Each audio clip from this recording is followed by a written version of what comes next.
Pembacaan firman Tuhan diambil dalam Injil Matius pasal 15 ayat 21 hingga 28.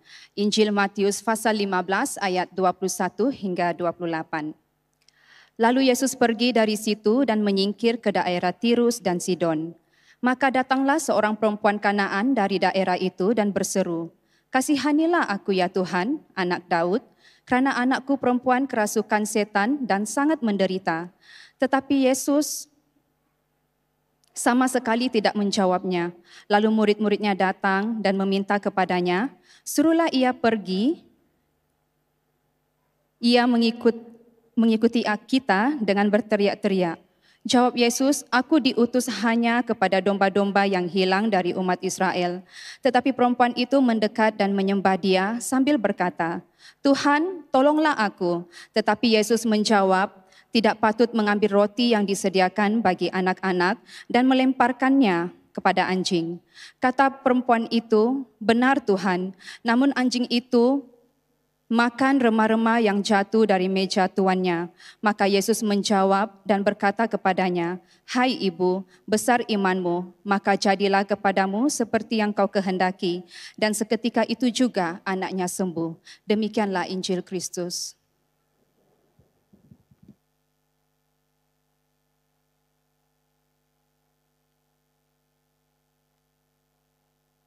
Shalom semua. Haleluya, puji Tuhan. Selamat Hari Ibu. Macam tak semangat. Selamat Hari Ibu. Haleluya, mesti semangat ya.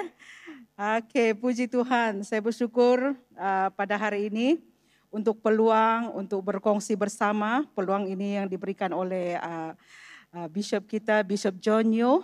Terima kasih Bishop. Dan pagi ini sangat spesial ya.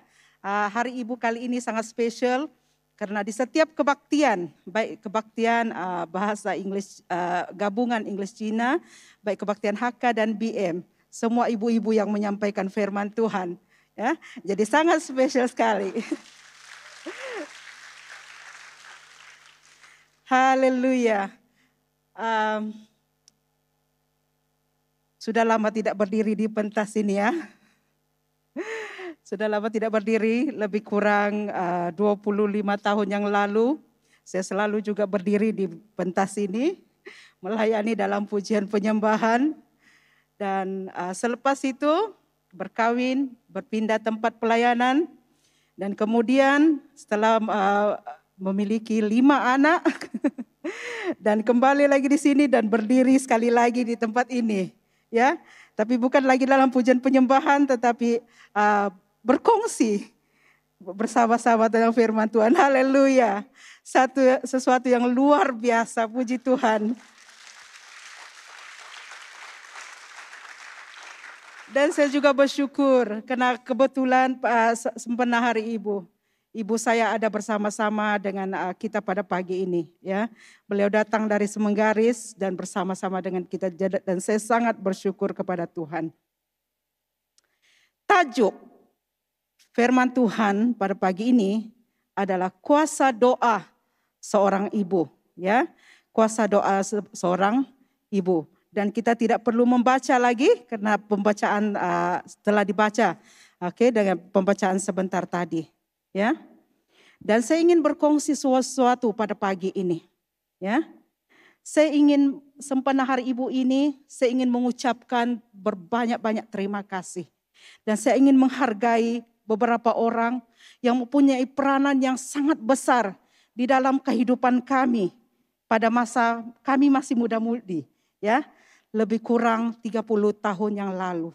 Dari kami kelas remaja sehingga kami muda-mudi, dan beberapa ibu-ibu inilah yang berada di belakang kami, yang sentiasa mengajar kami, yang sentiasa menegur kami, yang sentiasa mendorong kami. Mereka membimbing kami, ya, terutama mendoakan kami, ya. Dan ibu-ibu yang saya maksudkan ini adalah Ibu Pelenteng, Cegu Evelyn, Ibu Lumban, ya. Mereka inilah dan beberapa ibu-ibu yang lain lagi yang turut mendorong ibu-ibu pada masa kami sebagai muda-mudi pada masa itu, termasuk Ibu Tingson, Ibu Agus Tebong, ya, Ibu Antonio juga ada di sini, Ibu Carlito, Ibu Markus, Ibu Yohana Dale, dan beberapa lagi ibu-ibu yang saya tidak sempat berikan namanya pada pagi ini. Mereka adalah ibu-ibu yang sentiasa berada di belakang kami sebagai muda-mudi yang mendorong kami dan berdoa untuk kami. Dan akhirnya kita melihat bagaimana Tuhan bekerja di kalangan muda-mudi pada masa itu.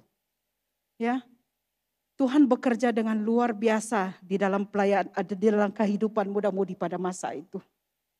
Untuk pengetahuan kamu, Tuhan bekerja lebih kurang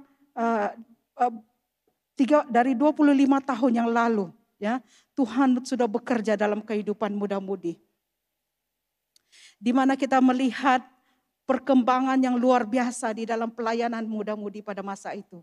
Kalau kamu ada bersama-sama dari tahun 2017 sehingga tahun 2020, kamu dapat melihat bagaimana Tuhan bekerja dengan luar biasa di dalam pelayanan muda-mudi pada masa itu.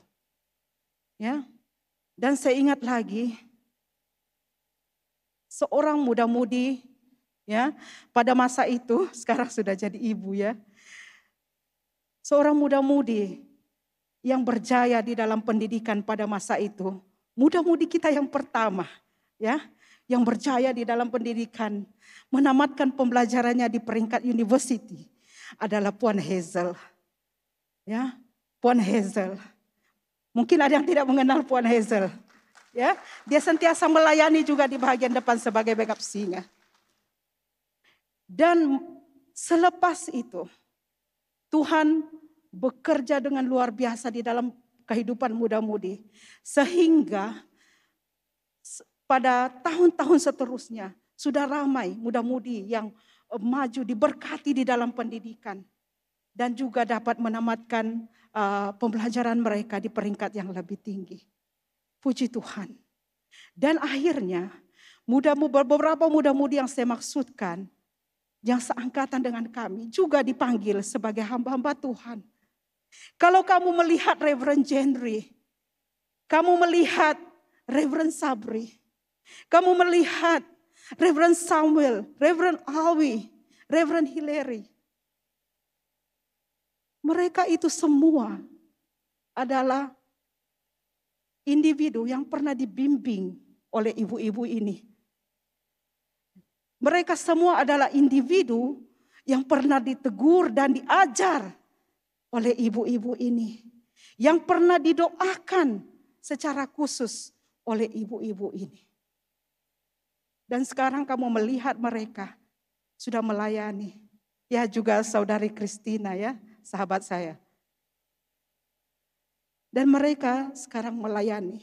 Siapakah yang menyangka semasa kami muda-mudi. Saya ada gambar, ya, tapi saya tidak sempat memperlihatkan kepada kamu. Semasa kami masih muda-mudi. Dan saya ada gambar di mana kami makan bersama, bergurau bersama, ya, di dalam satu rumah jemaat. Siapakah yang menyangka bahwa mereka ini nanti pada masa akan datang akan menjadi seorang padri? Tidak ada yang menyangka. Tetapi setelah itu, berkat doa ibu-ibu ini, berkat dorongan daripada ibu-ibu ini, mereka bangkit menjadi hamba-hamba Tuhan yang dipakai oleh Tuhan pada masa ini di dalam Diocese Sabah. Saya sangat bersyukur kepada Tuhan. Itu sebabnya apabila saya melihat tajuk firman Tuhan pada pagi ini, kuasa doa seorang ibu, ia membuatkan saya mengimbas kembali apa yang Tuhan sudah lakukan di dalam gereja kita. Apa yang Tuhan sudah lakukan di dalam kehidupan muda-mudi kita pada lebih kurang 25 tahun yang lalu. Tuhan bekerja dengan luar biasa. Dan kita melihat bagaimana kuasa Tuhan dinyatakan. Dan kita telah melihat itu melalui bagaimana beberapa muda-mudi ini sudah terpanggil untuk melayani Tuhan. Dan saya percaya kuasa Tuhan itu tetap bekerja pada masa ini. Dan saya tetap percaya bahwa Tuhan akan terus bekerja di kehidupan anak-anak muda. Agar anak-anak muda ini nanti akan terus bangkit dan mau menyerahkan kehidupan mereka untuk dipakai oleh Tuhan. Walaupun kamu tidak melayani sepenuh masa, ya, tetapi kamu boleh melayani di dalam gereja. Kamu boleh membantu di dalam pelayanan gereja. Ya, ramai juga yang seangkatan dengan saya, mereka tidak melayani sepenuh masa. Tetapi sekarang ada yang menjadi warden. Ya, Saudara Sakaria menjadi warden di warden jemaat di Geser Indah. Ya, dan Saudara Gerald juga melayani sebagai PCC. Ya, dan beberapa lagi. Ya, walaupun mereka tidak melayani sepenuh masa, tetapi mereka tetap membantu di dalam pelayanan gereja. Mari kita melihat kisah di dalam Matius pasal 15 ayat 21 hingga ayat 28. Lalu Yesus pergi dari situ dan menyingkir ke daerah Tirus dan Sidon. Maka datanglah seorang perempuan Kanaan dari daerah itu. Ya. Sebelum itu Yesus dan murid-muridnya berada di Genezaret, ya. Dan dia menghadapi tentangan di kalangan orang Farisi dan ahli-ahli Taurat, ya, yang datang daripada Yerusalem. Dan kemudian Yesus berpindah ke Tirus dan Sidon. Dan ini merupakan satu kerugian yang besar, kerugian berkat rohani yang besar kepada penduduk Genezaret. Ya, karena ada penolakan terhadap Yesus di sana. Dan di daerah Tirus dan Sidon ini, yaitu daerah bangsa kafir. Ya, daerah ini adalah bangsa yang tidak menyembah kepada Tuhan, tidak menyembah kepada Allah. Oke? Dan seorang ibu berbangsa Kanaan sungguh bertekad untuk memohon pertolongan daripada Tuhan Yesus karena anaknya kerasukan setan dan sangat menderita, ya. Dan anaknya dibebaskan dan sembuh. Nah, jemaat Tuhan, mari kita belajar dari firman Tuhan ini, dari ibu ini tentang kuasa doa seorang ibu, ya. Doa juga boleh dikatakan adalah satu permohonan, ya, permohonan seorang ibu. Kita melihat ibu ini, dia memohon dengan bersungguh-sungguh. Ya, dia sangat memohon dengan bersungguh-sungguh, tidak separuh hati, ya. Dia memohon dengan bersungguh-sungguh. Kita baca itu di dalam ayat 22, ya. Dan berseru, "Kasihanilah aku ya Tuhan. Kasihanilah aku ya Tuhan, anak Daud. Karena anakku perempuan kerasukan setan dan sangat menderita." Tetapi Yesus sama sekali tidak menjawabnya. Lalu murid-muridnya datang dan meminta kepadanya, "Suruhlah dia pergi." Nah, ini murid-murid Yesus, ya. Ia mengikuti kita dengan berteriak-teriak. Jawab Yesus, "Aku diutus hanya kepada domba-domba yang hilang dari umat Israel." Kita melihat perkataan berseru di sini, ya. Berseru. Ibu dari Kanaan ini, ibu orang Kanaan ini mengambil satu tindakan yang berani dan bijak. Dan mengambil peluang itu semasa Yesus sedang lalu di pesisir Tirus dan Sidon ini, dia mengambil peluang ini, peluang yang ada ini untuk berseru dan meminta tolong daripada Tuhan Yesus. Ya, walaupun agamanya berbeza, walaupun sukunya berbeza, ya, tetapi dia mengambil peluang ini. Karena mungkin juga pada masa itu dia sudah mendengar bagaimana Tuhan menyembuhkan orang sakit, ya, Yesus menyembuhkan orang sakit. Dan apa yang berlaku di Genezaret, ramai orang yang sakit disembuhkan, Ya, dan orang yang sakit ini datang dan hanya menjamah jubah Yesus dan mereka sembuh. Dan perempuan ini mungkin sudah mendengar tentang hal ini.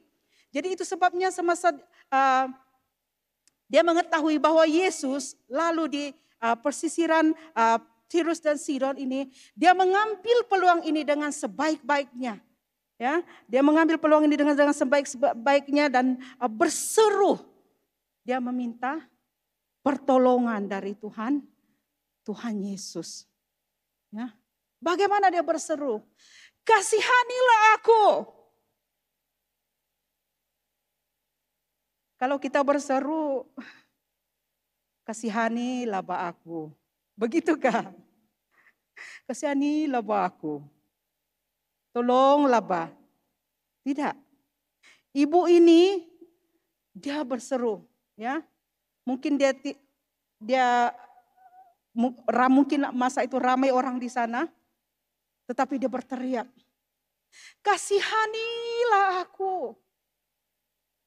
Kalau ditranslate dalam bahasa Torajanya apa? Saya bercerita dengan Ibu Antonio tadi. Saya bilang, Ibu, apa dalam bahasa Toraja? Macam mana kalau kasihanilah aku? Dia bilang, kamaseina. Oke. Jadi ibu ini berteriak, kamaseina, puang. Kasihanilah aku. Ya. Ini adalah satu permohonan yang sangat-sangat mengharapkan belas kasihan atau kasih karunia daripada Tuhan Yesus. Dia berseru karena mungkin pada masa itu dia sudah berputus asa.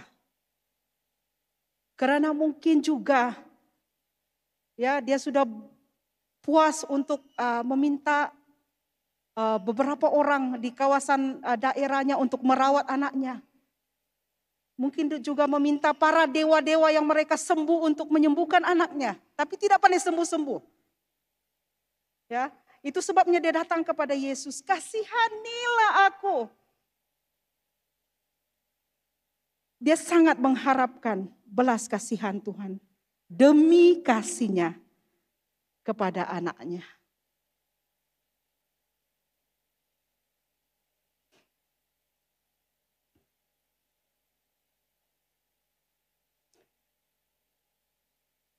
Dan dia tidak melihat, dia tidak dibatasi dengan suku dan agama. Ya, datang kepada Tuhan. Saya melihat satu YouTube, seorang hamba Tuhan, mungkin kamu kenal ya, Pastor Andy ya. Saya tidak terlalu mengikuti YouTube-nya, tetapi ada beberapa kali saya melihat bagaimana pastor ini dipakai dengan luar biasa untuk berdoa. Dan beberapa orang juga sembuh apabila dia berdoa. Dia berdoa kepada orang ya. Dan dia tidak memilih tempat itu di lapangan kah, di manakah, dia berdoa saja untuk orang ya. Dan orang itu sembuh. Dan kita melihat ramai orang datang kepada Pastor Andy ini untuk meminta doa ya. Demi minta doa. Dan kita juga melihat dari berbagai suku, berbagai agama juga datang. Saya tidak perlulah katakan agama apa yang datang, tapi kalau kamu ada melihat YouTube-nya, kamu dapat mengetahui agama apa yang datang untuk meminta doa. Karena mereka datang seperti wanita di Kanaan ini untuk berseru, dan meminta kasihanilah aku. Nah, dan kita juga melihat di sana, dia mengatakan bahwa ya Tuhan, anak Daud. Dia ini adalah, ibu ini adalah dari daerah yang berbangsa kafir. Tapi dia mengatakan kepada Tuhan Yesus, ya Tuhan, anak Daud. Itu adalah satu pengakuan yang ikhlas daripada wanita Kanaan ini. Bahwa Yesus adalah Mesias. Bahwa Yesus adalah penyelamat. Dia seorang yang berbangsa kafir. Tapi dia mengakui bahwa Yesus adalah Mesias. Mesias. Yesus adalah anak Daud. Ya. Dan bahwa Tuhan Yesus layak diakui Mesias. Dan dapat menyembuhkan anaknya berbanding para dewa sembahan orang Kanaan. Dan dengan pengakuan ibu ini, ya, dia telah memisahkan dirinya daripada kepercayaan agamanya dan bangsa Kanaan. Ya. Orang suku Kanaan tidak percaya kepada Tuhan Yesus, tapi dia percaya. Malah dia mengakui, ya Tuhan, anak Daud. Dia mengakui ketuhanan Tuhan Yesus. Dia tidak ragu-ragu lagi. Dia tidak ragu-ragu lagi untuk mengakui bahwa yang limpas di hadapannya ini, yang limpas ini adalah Tuhan. Yaitu Mesias yang boleh menyembuhkan anaknya. Nah, di dalam kehidupan kita, saya harap kita tidak ada keraguan terhadap Yesus Kristus.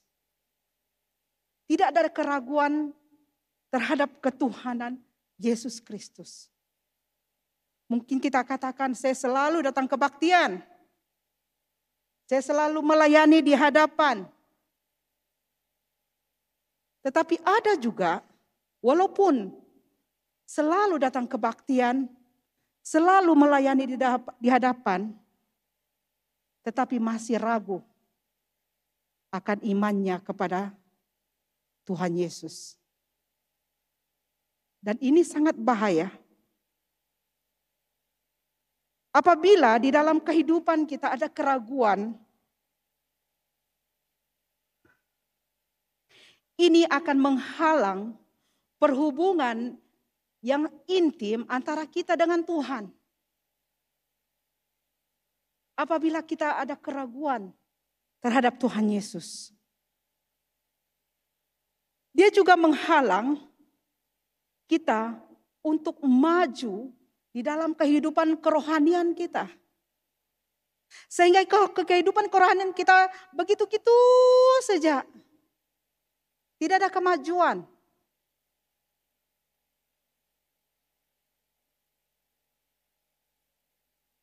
Kita datang ke gereja, kita menjadi orang Kristen selama katakan 20 tahun. Tapi doa yang kita tahu hanya doa makan. Dan doa-doa yang lain, doa mempunyai hubungan yang intim dengan Tuhan itu kita tidak tahu. 20 tahun begitu, itu maksudnya kehidupan kerohanian itu tidak berkembang. Dan itu menghalang kita, karena ada satu keraguan di dalam kehidupan kita. Dan keraguan ini juga boleh membawa kita untuk mudah meninggalkan Tuhan Yesus. Ini yang paling dahsyat. Anak-anak muda, saya suka cakap anak-anak muda ya, sorry ya. Sebab pelayanan saya juga di sini dulu adalah di kalangan anak-anak muda. Anak-anak muda,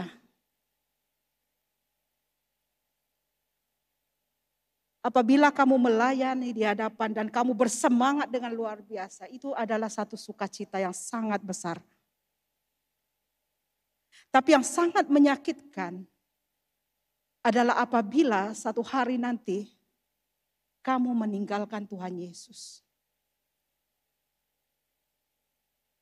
Karena mungkin di dalam kehidupan kamu masih meragukan bahwa Tuhan Yesuslah adalah Tuhan dan Juru Selamat kamu.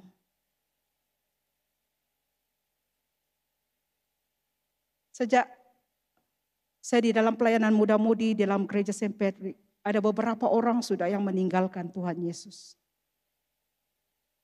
Karena berkawin dengan pasangan yang tidak seiman. Menari rebana, backup singer, pemimpin sel, tetapi meninggalkan Tuhan. Saya berpikir selama mereka melayani, di manakah iman mereka? Karena dengan mudahnya mereka meninggalkan Tuhan Yesus. Tetapi kita melihat wanita ini, kembali kepada wanita Kanaan ini. Dia mengakui dengan ikhlas bahwa Yesus itu adalah Mesias. Dia mengakui bahwa Yesus itu adalah Tuhan.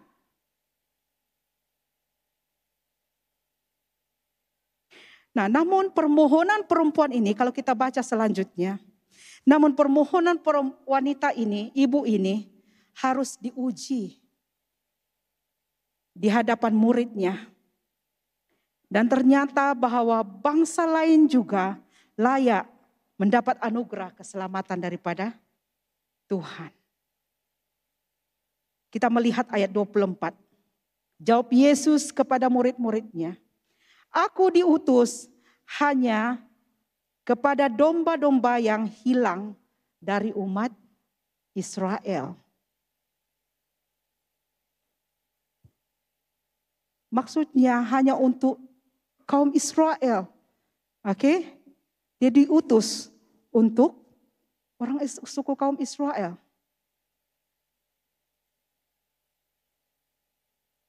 Ini seperti seolah-olah satu penolakan, ya. Penolakan. Tetapi Yesus mengatakan ini untuk menguji iman ibu ini, menguji kesungguhan ibu ini, ya. Dan kita melihat bagaimana, adakah ibu ini menyerah, ya? Adakah ibu ini menyerah dengan jawaban Tuhan Yesus, ya? Iman ibu ini sangat murni. Dan permohonannya itu adalah ikhlas dan sungguh-sungguh. Dia tidak menyerah dengan jawaban Yesus. Dia tidak putus asa. Apabila kita mendoakan sesuatu, mungkin kita berdoa untuk suami kita, mungkin kita berdoa untuk anak-anak kita, kita bergumul. Kita berdoa untuk rumah tangga kita. Apapun perkara yang kita doakan, kita jangan putus asa. Walaupun mungkin doa kita itu belum dijawab oleh Tuhan. Mungkin kita belum melihat perubahan daripada apa yang kita doakan. Wanita ini, ibu dari Kanaan ini, dia tidak berputus asa. Dia bertindak dengan lebih mendekat dan menyembah Tuhan Yesus. Walaupun Tuhan Yesus mengatakan begini, tetapi dia bertindak lebih mendekat dan menyembah Tuhan Yesus.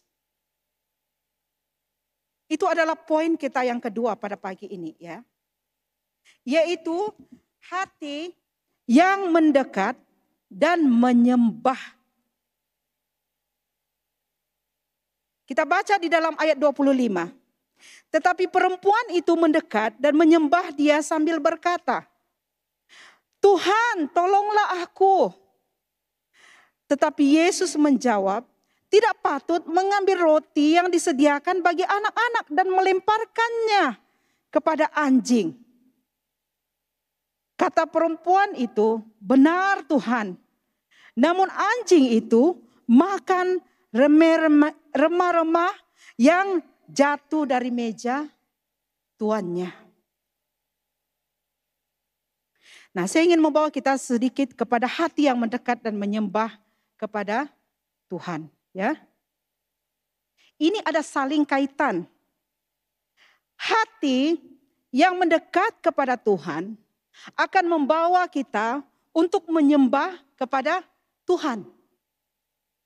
Manakala menyembah kepada Tuhan akan membuatkan hati kita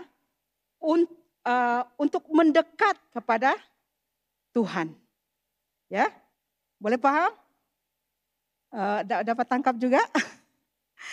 Hati yang mendekat kepada Tuhan akan membawa kita untuk menyembah kepada Tuhan. Manakala menyembah kepada Tuhan itu akan membuatkan hati kita mendekat kepada Tuhan.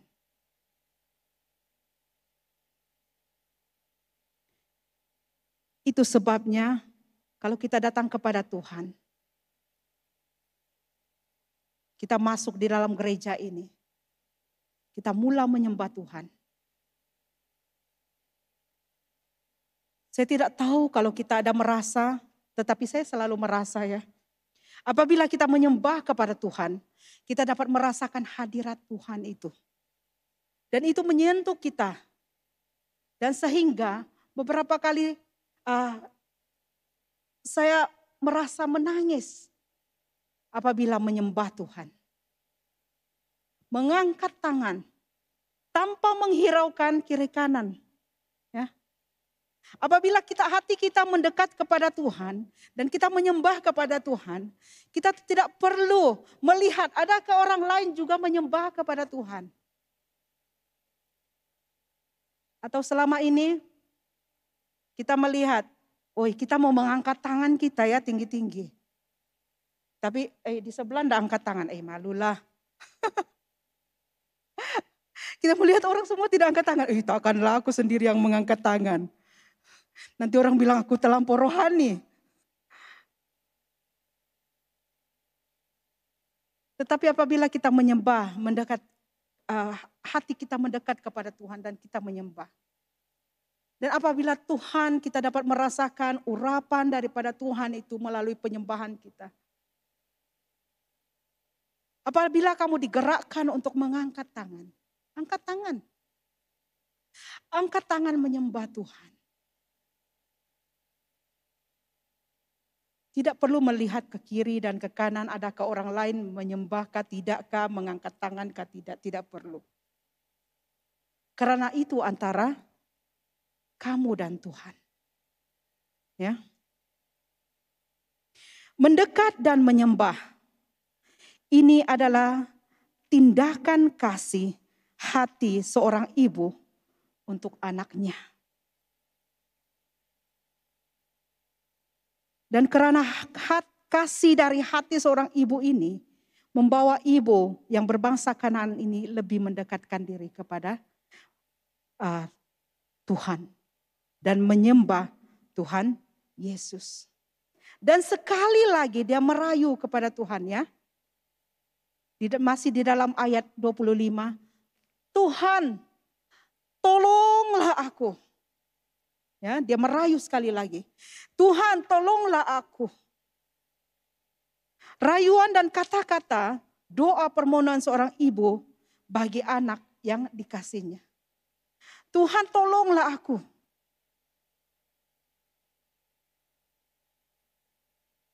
Setiap kita ada pergumulan masing-masing. Saya tidak tahu apa pergumulan kamu di dalam kehidupan kamu.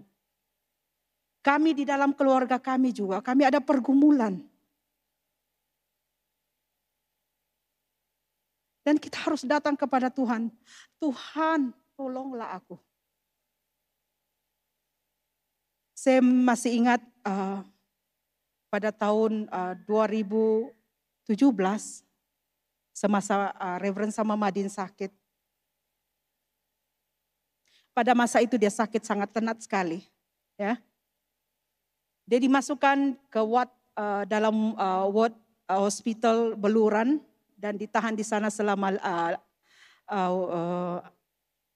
hari. Ya. 5 hari. Dan keluar dari ward itu, karena dia ada temu janji lagi di Sandakan, kamu tahu dari kawasan Nango itu ke Sandakan itu 2 jam ya. Dan dalam perjalanan, selepas dia keluar dari ward ya, dan dia ada temu janji di Sandakan. Tetapi dalam perjalanan, Lebih kurang dari simpang 32. Dari simpang 32 ke Sandakan itu masih jauh ya. Kalau kamu pernah pergi Sandakan. Dari simpang 32 tiba-tiba dadanya merasa sakit. Dia rasa sakit dadanya yang teramat sangat.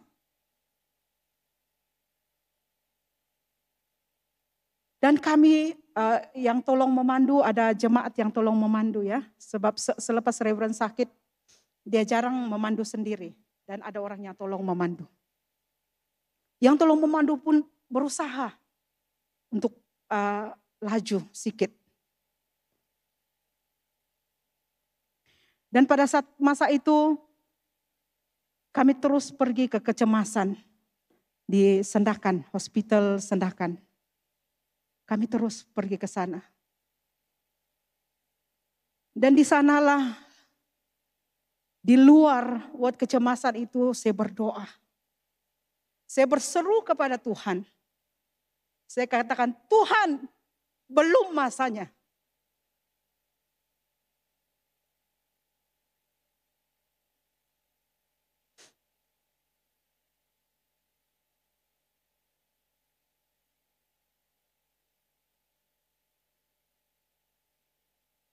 Saya berseru kepada Tuhan. Tuhan belum masanya. Dan saya berseru meminta pertolongan kepada Tuhan. Tuhan tolonglah kami. Tolonglah suami saya. Dan pada masa itu saya melihat handphone saya. Handphone saya weak battery ya. Saya ingin menghubungi beberapa orang tapi handphone saya weak battery. Dan saya kata, siapa yang saya dapat hubungi, saya akan hubungi pada masa itu. Dan orang yang pertama terlintas di dalam pikiran saya adalah Archdeacon Lidis. Karena dia adalah Archdeacon zone tengah pada masa itu. Saya telepon dia. Archdeacon, saya di kecemasan. Kenapa? Reverend sama Madin masuk ke dalam kecemasan, buat kecemasan. Kenapa dengan dia? Dia di dalam zone apa? Zone kuning kah, zone merah? Saya bilang tadi dia masuk zone kuning, tapi saya tidak tahu sebab saya tidak diperbolehkan masuk. Dan Archdeacon Lidis katakan, ya kamu sabar, kita akan berdoa, kami akan berdoa dari sini. Dan orang yang kedua yang sempat saya telepon adalah ipar saya sendiri, Reverend Habis Madin. Saya beritahu dia, abangmu masuk kecemasan. Bukan baru keluar dari ward kah? Ya, saya baru keluar dari ward. Tapi sekarang dia masuk kecemasan lagi. Dan selepas saya berhubungan dengan, saya memberitahu kepada ipar saya. Handphone saya pun padam ya. Kena weak battery. Dan rupanya ipar saya menghubungi Pastor Margaret. Dan Pastor Margaret bergegas dari St. Michael. Bergegas pergi ke ward kecemasan untuk bertemu dengan kami. Dan semasa Pastor Margaret datang, dia yang meminta izin untuk masuk untuk berjumpa dengan Reverend Sama Madin. Dan saya hanya menunggu di luar sambil berdoa. Sambil berseru kepada Tuhan. Saya meminta Tuhan memberikan kesembuhan, menjamah dan memberikan kesembuhan. Dan Pastor Margaret keluar dari bilik kecemasan dengan muka yang senyum. Saya ingat akan masuk ward lagi. Tapi Pastor Margaret dia cakap, "Ye, kita keluar," dia bilang. Kamu tahu Pastor Margaret dia suka bergurau ya. "Ye, kita keluar." Dan kemudian mereka membawa kami di St. Michael. Dan di St. Michael lah kami rehat selama 2 bulan. Untuk mendapatkan rawatan yang lebih lanjut.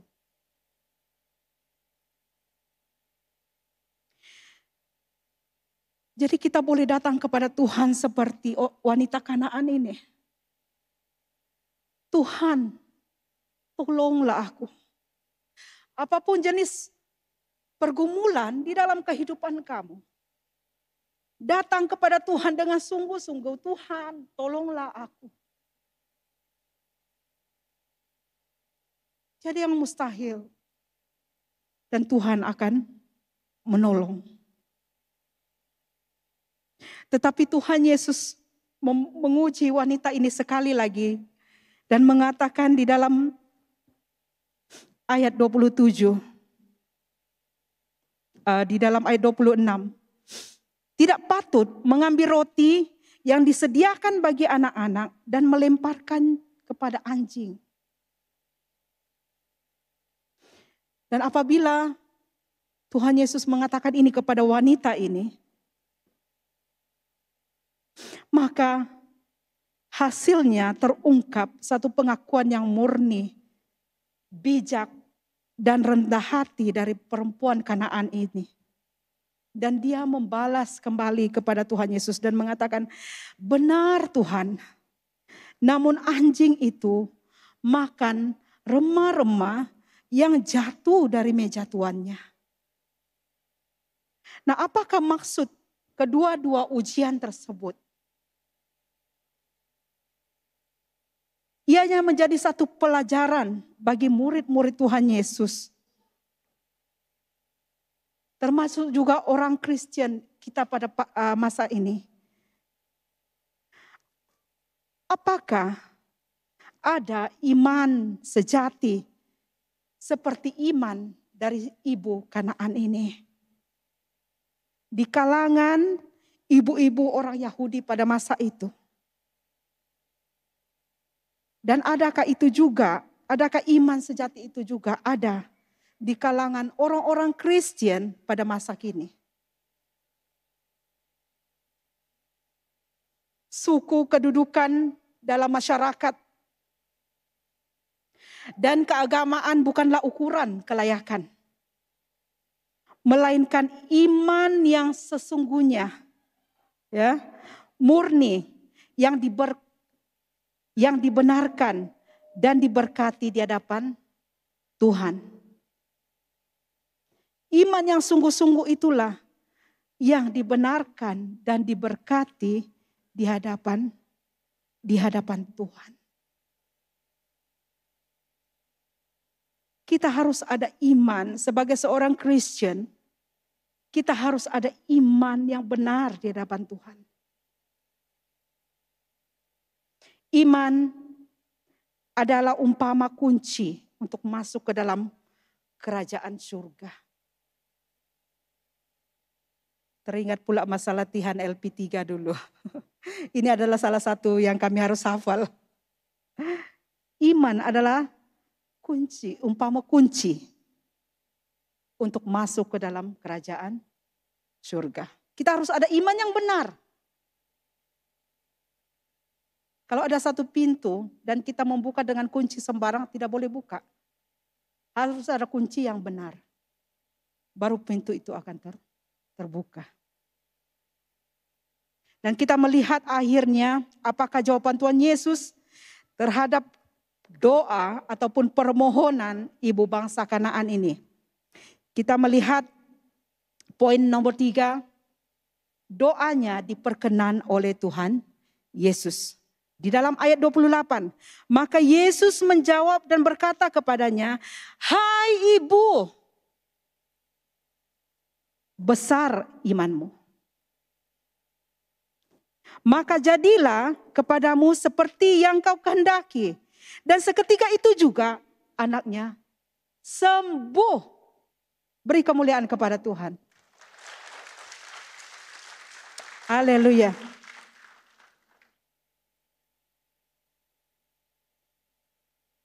Hai ibu, besar imanmu.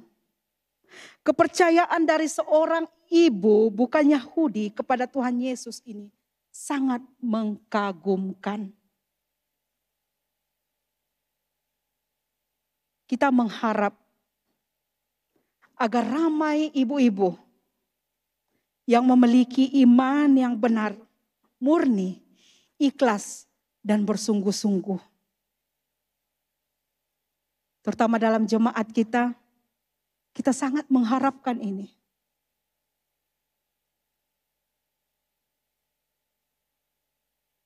Sehingga Yesus mengatakan kepada kita, ibu-ibu di gereja St. Patrick ini,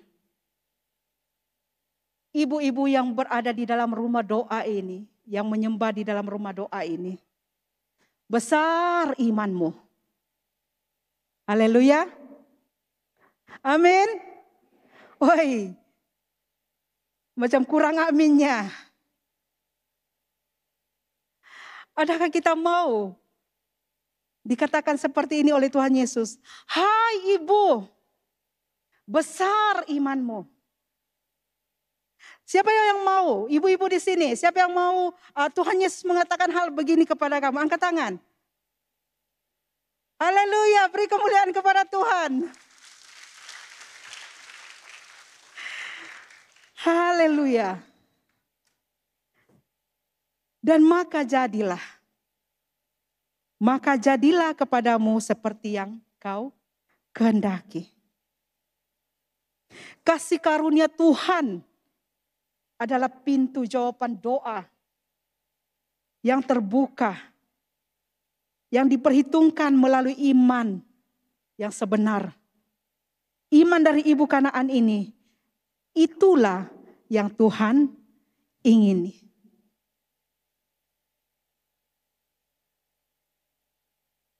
Jadi saya mendorong kepada kita semua, ibu-ibu terutamanya, kita menjadi pendoa.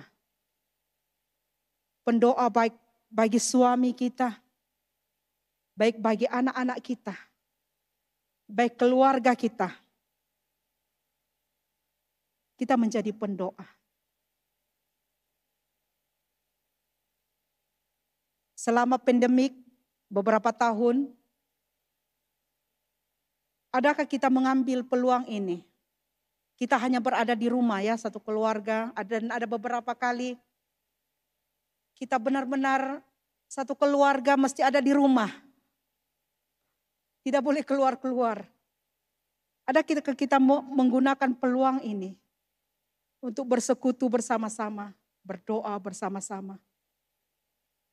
Dan ibu bapak memberkati anak-anak. Dan kita berdoa bersama mereka. Kami ada beberapa kali melakukan hal ini di dalam keluarga kami. Dan untuk keluarga-keluarga yang lain yang tidak bersama-sama kami, ada yang di Indonesia, ada yang di KK, dan beberapa tempat yang lain.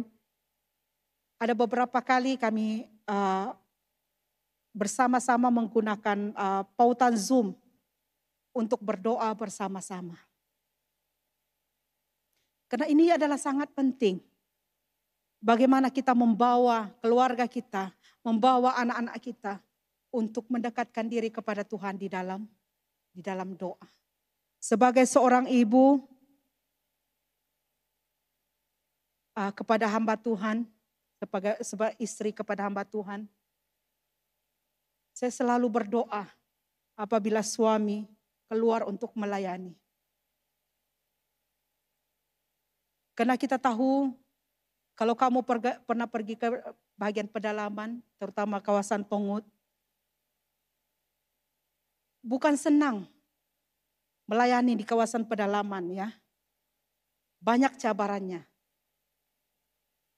Kadang-kadang harus bermalam, contohnya Reverend sama Madin pergi ke Kuamut, dia harus bermalam.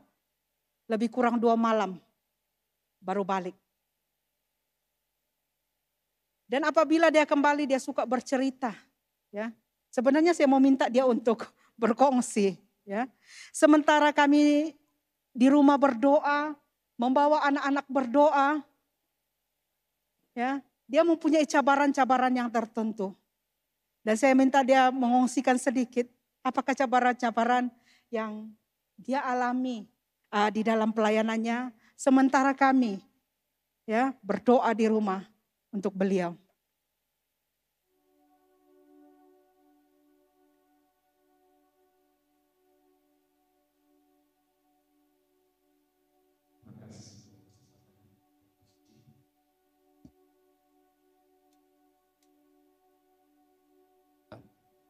Mempunyai seorang istri yang selalu mendukung saya dalam doa dalam pelayanan di daerah pedalaman.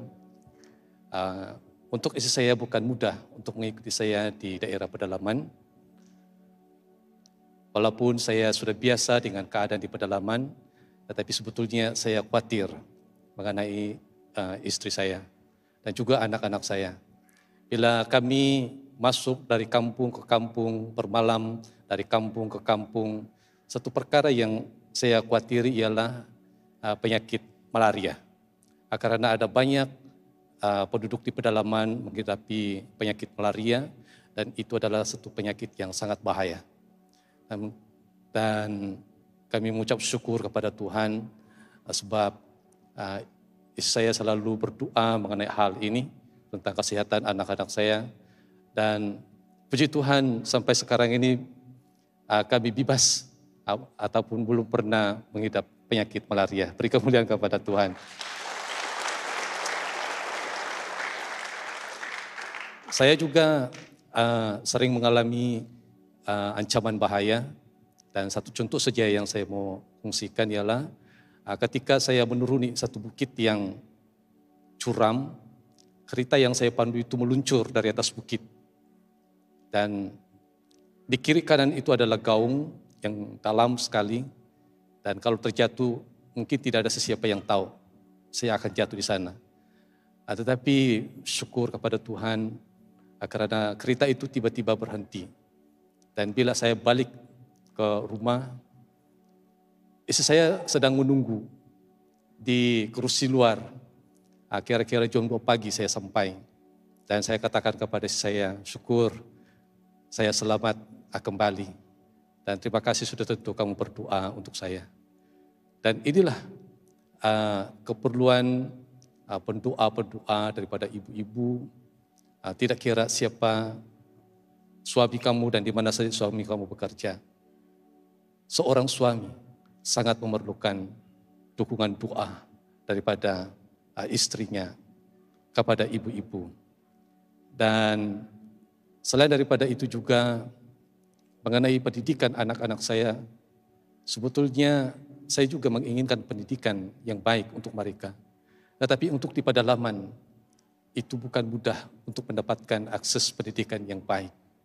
Tapi puji Tuhan, karena istri saya selalu mendorong dan mendidik anak-anak saya ketika saya tiada di dalam rumah, mendoakan anak-anak saya dalam pelajaran mereka. Kami mengucap syukur karena 2 di antara anak-anak kami sudah memasuki universiti. Kami mengucap syukur kepada Tuhan mengenai perkara ini. Itu saja kesaksian saya, dan saya serahkan kembali kepada istri saya. Oke, puji Tuhan. Mari kita semua berdiri.